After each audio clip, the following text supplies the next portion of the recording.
तो फिल्म की शुरुआत में हमें फ्यूचर यानी आने वाला वक्त दिखाया जाता है। इंसान जैसा दिखने वाला ये बहुत ही अच्छा रूप है जिन्हें जेसी इंसान के नाम से जाना जाता है। इनका नाम जेसी एक कंपनी के नाम पर रखा गया है क्योंकि उसी कंपनी ने इन लोगों को बनाया है। तो अब इसीलिए कुछ जेसी इंसानों को एक स्पेसशिप के जरिए स्पेस में भेज दिया जाता है। वो लोग एक प्लेनेट एक सैयारे पर जाकर अपने गहरी नींद से जागते हैं, जो सब एक चेम्बर में सो रहे थे स्पेस तक आने के लिए। यहाँ आने का उनका मिशन था कि वो लोग एक स्पेसशिप जिसका नाम एट्रोमिटोस है उसे ढूंढे जो इस सैयारे पर भेजा था। मगर अब उसका कुछ पता नहीं है कि वो कहाँ है। उसके अंदर कोई गड़बड़ी भी हो गई थी क्योंकि उस स्पेसशिप में ही वो चीज है जिसे जमीन पर ले जाकर सब कुछ ठीक कर सकते हैं। और फिर बहुत जल्द इन्हें वो स्पेसशिप इन्हें एट्रोमिटोस मिल भी जाता है। मगर वो देखती है कि इसमें तो एक काफी बड़ा छेद बना हुआ है। उसकी हालत से लग रहा है कि वो जल्द और भी टूट जाएगा। इसीलिए ये लोग एट्रोमिटोस को अपने स्पेसशिप के साथ जोड़ने के लिए सारी एनर्जी लगा देते हैं, जिससे आखिरकार दोनों स्पेसशिप अच्छे से जुड़ जाते हैं एक साथ। लेकिन जब उनके साथियों में डॉक्टर और उसके साथी इस बात की खुशी में एक दूसरे से ताली मारने लगते हैं तो उनका सीनियर उन्हें गुस्सा होता है और ऐसा करने से मना करता है क्योंकि ऐसा करने से उनके जेसी सिस्टम में खराबी हो सकती है। जिसके बाद वो लोग जेसी कंपनी के मैनेजर से राब्ता करते हैं और बताते हैं कि हमें एट्रोमिटोस मिल गया है और अब हम उसका कंप्यूटर भी चला पा रहे हैं। लेकिन हाँ, अब से पहले इस कंप्यूटर को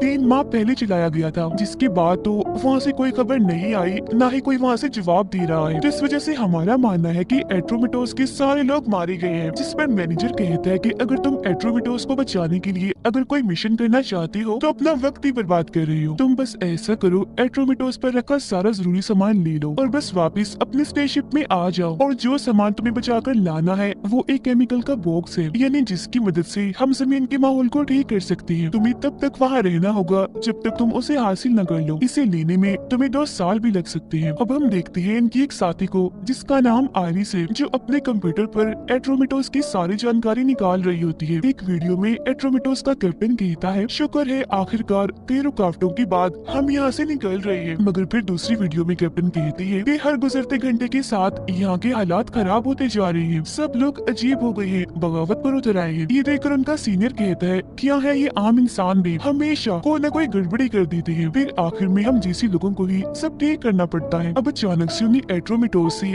तेज गाने की आवाज आने लगती है। अभी तक उसका दरवाजा बंद था, जिसे जैसे उनका डॉक्टर साथी खोलता है, ये सब अपनी अपनी गन्स लेकर एट्रोमिटोस के अंदर आ जाते हैं। अंदर आते ही उन्हें दीवारों पर कुछ अजीब तरह की तस्वीरें दिखाई देती है। साथ ही गाना भी वहाँ इतना तेज था कि वो लोग एक दूसरे की आवाज भी नहीं सुन पा रहे थे। अब तभी यहाँ एक रोबोट आकर इन पर हमला कर देता है। इस रोबोट को इसलिए बनाया गया था ताकि वो स्पेसशिप की हिफाजत कर सके, मगर अब इससे पहले वो इन्हें कोई नुकसान पहुंचाता ये उसे ही तबाह कर देते हैं। फिर इस पूरी जगह की जांच करने के लिए वो अलग अलग हिस्सों में चले जाते हैं। डॉक्टर देखता है कि स्पेसशिप का ब्लैक बॉक्स यहाँ से जबरदस्ती निकाल दिया गया है। ब्लैक बॉक्स यानी एक ऐसा बॉक्स जिसमें किसी भी स्पेसशिप और इसकी फ्लाइट की जानकारी रखी जाती है, साथ ही शिप को कंट्रोल भी किया जा सकता है। मगर फिर भी वो किसी तरह वहाँ चल रहे गाने को बंद कर देता है। वो लोग देखते हैं कि यहाँ के पेड़ पौधे काफी बड़े हो गए हैं और फिर इन्हीं के बीच उन्हें एक इंसान जैसे दिखने वाली रोबोट मिलती है, जिसे इसलिए बनाया गया था ताकि वो यहाँ एट्रोमिटोस पर आने वाले लोगों की मदद कर सके। वो फिर इनसे बात करती है, कहती है कि एक इंसान अभी भी एट्रोमिटोस पर जिंदा है जिसका नाम ट्रेविस है। और फिर ढूंढने पर आयरिस को ट्रेविस मिल भी जाता है, मगर उसकी हालत काफी खराब थी, बड़े बड़े बाल थे और वो चुपचाप बैठा था।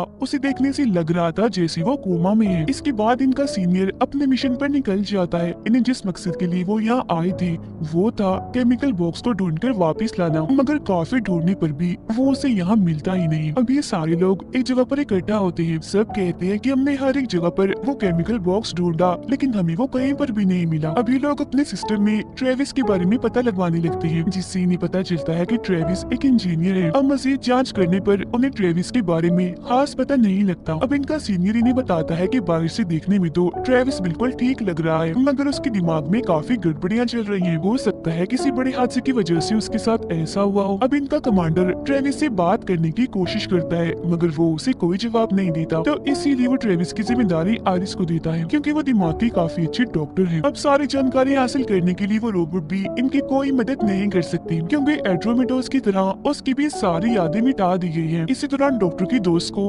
कंपनी की मैनेजर का मैसेज मिलता है, जिसमें वो पूछ रहा था कि क्या तुम्हें केमिकल केमिकल बॉक्स मिल गया है और हाँ, मैंने तुम्हें बताना था कि तुम यहाँ काफी देर तक शायद फंसे रहने वाले हो, इसीलिए अपने इस वक्त का अच्छे से इस्तेमाल करो और केमिकल बॉक्स को ढूंढने में लग जाओ। अब आइरिस ट्रेविस के पास जाकर उसे दोस्ती करने की कोशिश करती है और पूछती है कि जो लोग एड्रोमेटोस पर आए थे उनके बीच की ताल्लुक दोस्ती कैसी थी, क्योंकि स्पेस में काफी दिन तक रहना इन चीजों पर असर डाल सकता है। अब आइरिस कमांडर और सीनियर के पास जाकर उन्हें बताती है कि मैंने जितने भी सवाल ट्रेविस से किए उसने मुझे किसी भी बात का जवाब नहीं दिया, मगर जैसे मैंने इस रोबोट लड़की का नाम लिया तो उसके चेहरे पर अजीब से बदलाव आने लगे और इंसानों में ये बात हैरानी वाली नहीं है कि वो किसी रोबोट को पसंद करने लगे, खास करके तब जब वो रोबोट इंसान जैसी ही दिखती हो। और जैसा कि हम जानते हैं कि ट्रेविस एक इंजीनियर है, तो हो सकता है कि उसने इस रोबोट लड़की में बदलाव कर दिए हों अपने मुताबिक जिसे वो चाहता है, जिस पर सीनियर कहते हैं कि मैं अब इस रोबोट की जांच करना चाहता हूं और पता लगवाना चाहता हूं कि आखिर ट्रेविस और इस रोबोट के बीच में क्या है और ट्रेविस ने अगर इसके साथ किया है तो क्या किया। जिस पर कमांडर फैसला करते हैं कि अब से मैं थोड़ी थोड़ी देर के लिए रोबोट लड़की को ट्रेविस के पास भेजूंगा, क्योंकि ऐसा करके वो लोग सारी बात पता लगवा सकते हैं जिसमें वो इस रोबोट लड़की को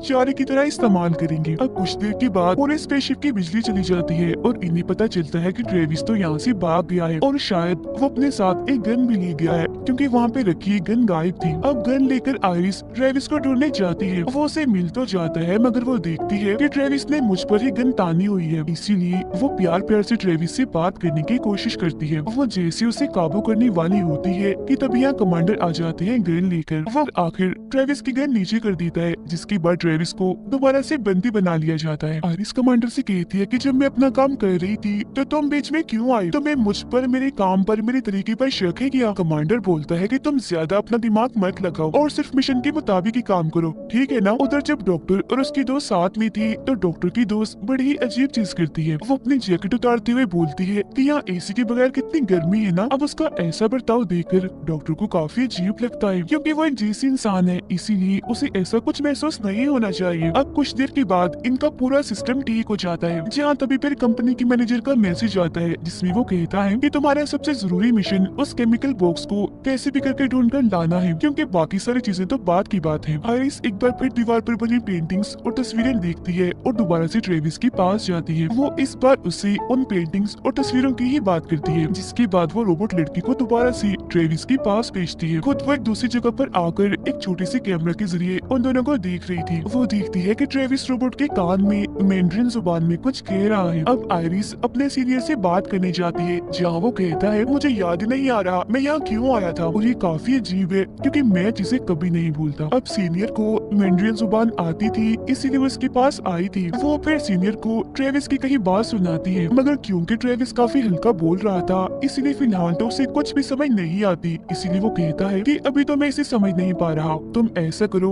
ये रिकॉर्डिंग मुझे दे दो, मैं इसे बाद में सुनकर अच्छे से समझ लूंगा। जिसके बाद दोबारा से आइरिस ट्रेविस और रोबोट पर नजर रखने के लिए पहुंच जाती है। वो फिर देखती है कि मेरा हाथ कांप रहा है, तो इसीलिए किसी की भी नजर में आने से पहले वो अपने हाथ को काबू कर लेती है। अब कुछ देर के बाद जब रोबोट बाहर आती है तो आइरिस उससे पूछती है कि ट्रेविस ने तुम्हारे कान में क्या कहा था, जिसके जवाब में रोबोट कहती है कि उसने कहा था कि हम बेशक एक नहीं हो सकते, मगर तुम मेरे दिमाग में हमेशा हो। और अब जब ये बात सीनियर को पता चलती है तो वो समझ जाता है कि ये बात गलत है, क्योंकि अब तक रिकॉर्डिंग वो भी सुन चुका था और समझ गया था कि रोबोट किसी वजह से झूठ बोल रही है। मगर एक रोबोट ऐसा कैसे कर सकती है, क्योंकि रोबोट तो झूठ बोलते ही नहीं है। अब ये सब लोग आपस में बात कर रही होती है कि आखिर कैसे हम ट्रेविस से अपने सवालों के जवाब हासिल करें। सीनियर उसे मारपीट करके जवाब लेने का मशवरा देता है, मगर कमांडर और डॉक्टर ऐसा करने से मना कर देते हैं, क्योंकि वो ऐसा कोई तरीका नहीं अपनाएंगे जिसमें वो ट्रेविस को मारे पीटे। अब डॉक्टर के साथ ही बोलती है कि मेरे बाथरूम में कोई खराबी हो गई है, तो डॉक्टर उसे ठीक करने के लिए चला जाता है। वो जब खराबी ठीक कर देता है तो उसकी दोस्त उसे गले से लगा लेती है और अपने साथ रुकने का बोलती है। उधर आइरिस अभी भी ट्रेविस पर नजर रखी हुई थी और इस पर ट्रेविस बोलता भी है, मगर रशियन जुबान में। अब इससे पहले कि उसकी बोली हुई बात को कंप्यूटर समझ पाता, एट्रोमेटोस हिलने लगता है, जहाँ तभी उन्हें पता चलता है कि एक जगह का दरवाजा खुला हुआ है, इसीलिए इनके स्पेसशिप में बाहर की सारी हवा आ रही है। कमांडर देखता है कि डॉक्टर अपनी दोस्त के कमरे से बाहर आ रहा है, मगर फिलहाल के लिए वो इस बात को नजरअंदाज करके आने वाली मुसीबत पर ध्यान देता है। उन्हें कुछ समझ नहीं आ रही होती कि ये दरवाजा किसने खोला, और वो भी सामान वाले कमरे का, क्योंकि वो तो हमेशा ही काफी मजबूती से बंद रहता है। दरवाजा बंद करने डॉक्टर रस्सी पहन के बाहर जाता है और रस्सी को कमांडर ने पकड़ा हुआ था। वो दरवाजा तो बंद कर देता है, मगर डॉक्टर की दोस्त रोने लगती है, क्योंकि उसे लग रहा था कि शायद मेरा दोस्त मुसीबत में है। अब कमांडर तो सही सलामत आ जाता है, मगर हवा के प्रेशर से डॉक्टर बेहोश हो जाता है। इसीलिए सीनियर उसे चेक करने, उसकी जांच करने अपने साथ ले जाता है। वो फिर बताता है कि मेरे हिसाब से ये बिल्कुल ठीक है, इसे बस थोड़े आराम की जरूरत है, फिर ये अपनी नॉर्मल हालत में आ जाएगा। इसके बाद कमांडर डॉक्टर के दोस्त को डांटने लगता है, क्योंकि जब वो उसका बाथरूम ठीक करने गया था तो उसने डॉक्टर को गले से लगा लिया था। वो कहते हैं कि तुम्हें ये बात अच्छे से याद रखनी चाहिए कि हम आम इंसान नहीं है, बल्कि हम जैसे इंसान हैं। दोस्ती करना, करीब आना, ये सब हमारे लिए नहीं बना,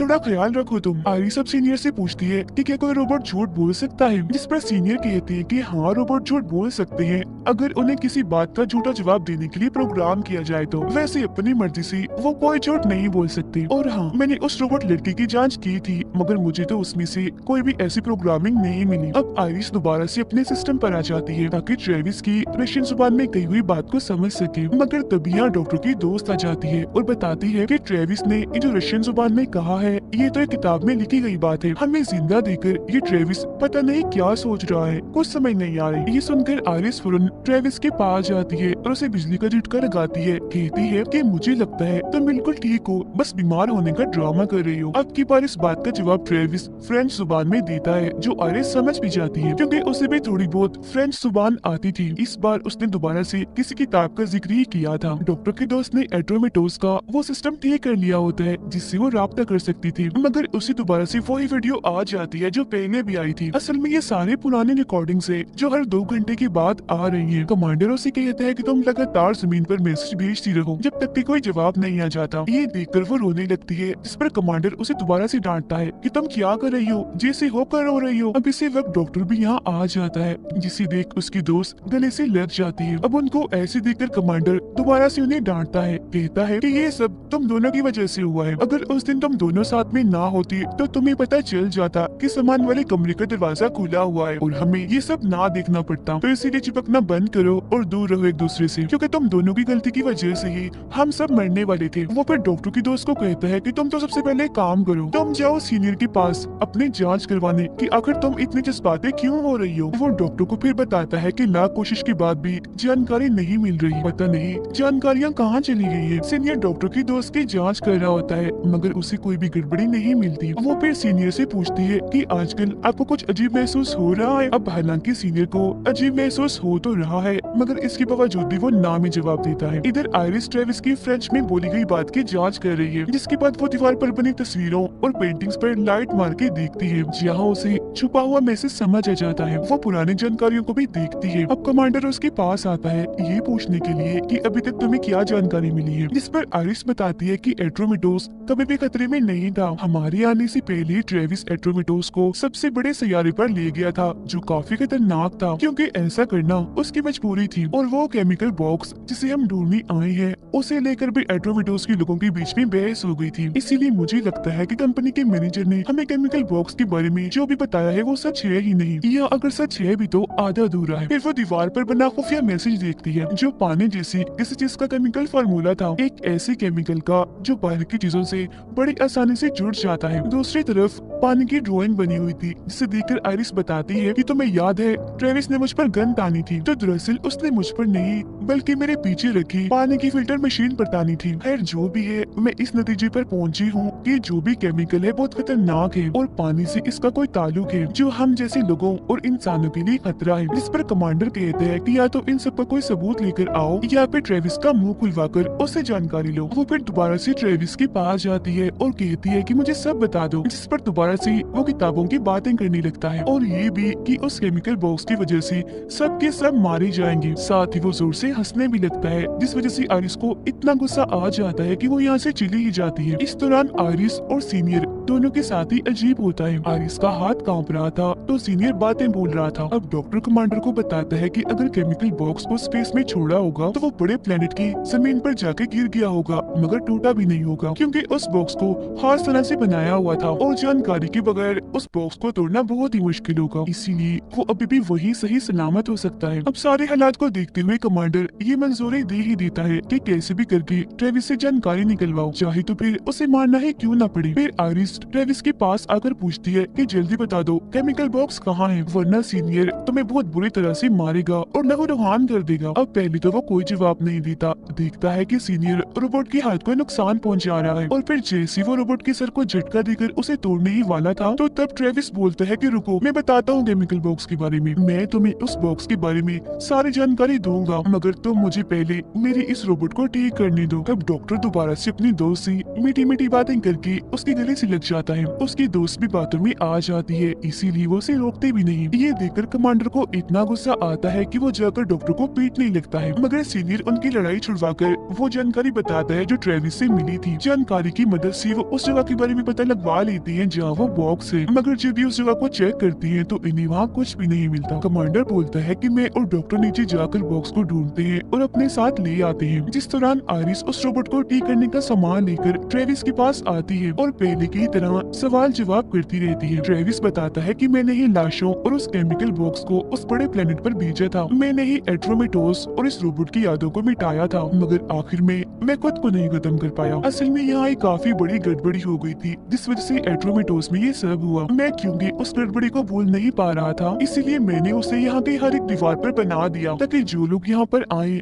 गड़बड़ी का उन्हें खुद ही पता चल जाए, क्योंकि जो भी गड़बड़ी मसला मसाइल यहाँ पर था वो जुबान से बताया नहीं जा सकता। असल में जब उस केमिकल बॉक्स को अंदर शिप में लाया जा रहा था तो किसी के कपड़ों के साथ लगकर वो केमिकल भी अंदर आ गया और पानी में मिक्स हो गया, जिस वजह से यहाँ का सारा पानी खतरनाक जहरीला जानलेवा हो गया, और यही वजह है कि इतनी तेजी से लोग मारे गए। हालांकि मैंने इस बारे में जमीन पर मैसेज भी भेजा था, यानी कि केमिकल की वजह से पानी खतरनाक हो गया है और लोग मर रहे हैं, मगर मैनेजर ने बड़ी आसानी से ही हल्के से मुंह से ही कह दिया कि तुम्हारे पास पानी को फिल्टर करने वाली मशीन है, तुम उसके जरिए पानी को ठीक कर लो, मतलब कि पानी के अंदर से केमिकल को निकाल दो, जिसका मतलब साफ था कि मैनेजर इस बारे में पहले से ही जानता था। आगे वो बताता है कि हमारे लोग दो ग्रुप्स में बैठ गए थे, और वो लोग जो जान गए थे कि ये केमिकल कितना खतरनाक है, इसे जमीन पर नहीं ले जाना, उन्हें मैनेजर के साथियों ने मार दिया, और सिर्फ मैं जिंदा इसलिए बच गया क्योंकि मैं किसी की तरफ नहीं था, मगर फिर बचे हुए लोगों को भी कोई मारता जा रहा था। अब जिस लैब में जैसी इंसानों को बनाया गया था, यानी उस कंपनी की, वो इंसानों को खत्म करना चाहती है। यही वजह थी कि मैनेजर इस बॉक्स को बार बार जमीन पर क्यों मंगवा रहा है, क्योंकि इसके जरिए वो पूरी इंसानियत का खात्मा करना चाहता है। वो लोग इंसानों को इसलिए मारना चाहते हैं ताकि इंसान की कौन से जीसी इंसान को पहले जैसा ठीक किया जा सके, मतलब जो बदलाव जीसी में आते हैं वो ठीक हो सके। ये सारी बातें सुनकर जैसी आयरिस वहाँ से जाती है तो ट्रेविस अपने रोबोट को ठीक करने में लग जाता है। अब डॉक्टर की दोस्त के पास मैनेजर का मैसेज आता है जो कहता है कि ये मेरा आखिरी मैसेज है। आगे वो कहता है कि मुझे पता चल रहा है कि तुम लोग अजीबोगरीब सा महसूस कर रहे हो, क्योंकि तुम्हारे डीएनए अब बदल रहे हैं जिन्हें ठीक भी नहीं किया जा सकता। और हाँ, ट्रेविस ने बिल्कुल ठीक बताया है कि इंसानों को मारा जा रहा है, इसीलिए क्योंकि तुम भी ठीक नहीं हो सकते तो थोड़ी देर में तुम पागल हो जाओगे। इसके बाद वो आपस में बैठकर बात कर रहे होते हैं कि क्या किया जाए, जिस पर सीनियर कहते हैं कि हम ऐसा करते हैं, ट्रेविस के कौन से खुद को ठीक कर लेते हैं, क्योंकि वो भी तो एक इंसान ही है ना, मगर एक मुसीबत है, ऐसा करने से ट्रेविस ही मारा जाएगा। ये सुनकर आयरिस कहती है कि कुछ भी करने से पहले हमें कमांडर और डॉक्टर के वापस आने का इंतजार करना चाहिए, जो नीचे गई है केमिकल बॉक्स को ढूंढने के लिए। अब कुछ देर के बाद जब वो वापस आते हैं तो आपस में बैठकर ये बातचीत करने लगते हैं कि अपने अपने जान बचाने के लिए क्या किया जाए, और फिर आखिर में वो इस बात पर राजी हो ही जाते हैं कि हम ट्रेविस का खून निकाल कर खुद को ठीक कर लेंगे, क्योंकि एक इंसान की जान बचाने के लिए वो 5 नहीं मर सकते। इसीलिए सीनियर ट्रेविस का खून लेने के लिए चला जाता है। अब तभी उन्हें ट्रेविस की बताई बात से पता चलता है कि एट्रोमेटोस पर बाद में जितने भी लोग मारे गए थे उन्हें और किसी ने नहीं बल्कि इस रोबोट ने ही मारा था। ठीक इसी वक्त रोबोट जाग जाती है और सीनियर पर हमला करके उसका गला पकड़ लेती है। फिर जैसे सब लोग अपने गर्ल्स लेकर वहाँ पहुँचते हैं तो सीनियर को बेहोश पड़ा देखते हैं, जबकि वो रोबोट तो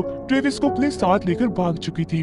अब तभी इन्हें कोई आवाज सुनाई देती है जिसे डॉक्टर चेक करने जाता है, मगर जब वो वापस आता है तो ये देखकर काफी हैरान और दुखी हो जाता है कि उसकी प्यारी दोस्त को उस रोबोट ने मार दिया है। अब इस बात से उसे इतना गुस्सा आ गया था कि आयरिस की मना करने के बावजूद भी वो अकेला ही रोबोट को ढूंढने के लिए चला जाता है। वो फिर उसे सामान वाले कमरे में मिल भी जाती है, मगर जहाँ वो पहले मासूम सी थी, चुपचाप सी थी, अब वो इतनी तेज हो गई थी कि काफी खतरनाक लड़ने लगती है। हालांकि डॉक्टर उसका मुकाबला करता है, उसे मारता है, मगर वो उस पर भारी पड़ के के उसे काफी मारती है और आखिरकार उसकी जान ही ले लेती है। अब आयरिस को ट्रेविस पीछे से ढूंढ लेता है और गन से उसको बेहोश कर देता है। अब तभी इधर कमांडर आकर ट्रेविस पर भी हमला कर देता है। अब जब रोबोट यहाँ आती है तो वो समझती है कि आयरिस बेहोश पड़ी है, इसीलिए वो उसके पास से गुजरती है, मगर असल में तो ये बस इसे फंसाने का जाल था। कमांडर ने तो दरअसल ट्रेविस को पकड़ा हुआ था ताकि वो रोबोट को कंट्रोल कर सके। जिसके बाद कमांडर और आयरिस स्पेसशिप के बिजली वाले हिस्से पर हमला करते हैं। ऐसा करने से रोबोट पर बिजली गिरती है और वो टूटकर गिरने लगती है। अब बाद में कमांडर ट्रेविस को मारने का सोचता है क्योंकि उसने ये रोबोट में बदलाव किए थे, जिस पर वो कहता है कि नहीं,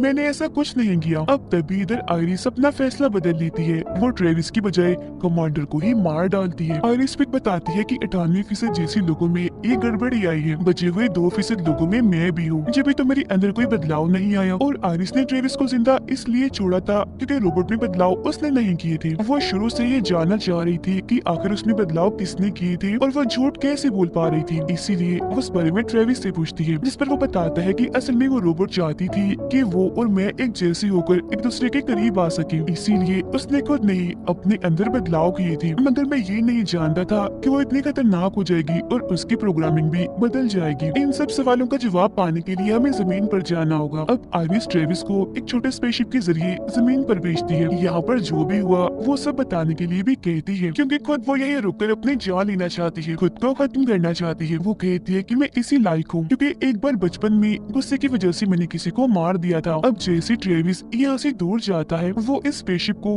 बड़े प्लेनेट पर गिराकर तबाह कर लेती है ताकि वो सारी मुसीबतों से छुटकारा पा सके और बाकी लोग भी केमिकल के खतरे से आजाद हो जाएं। और इसी के साथ ये कहानी इधर ही खत्म हो जाती है।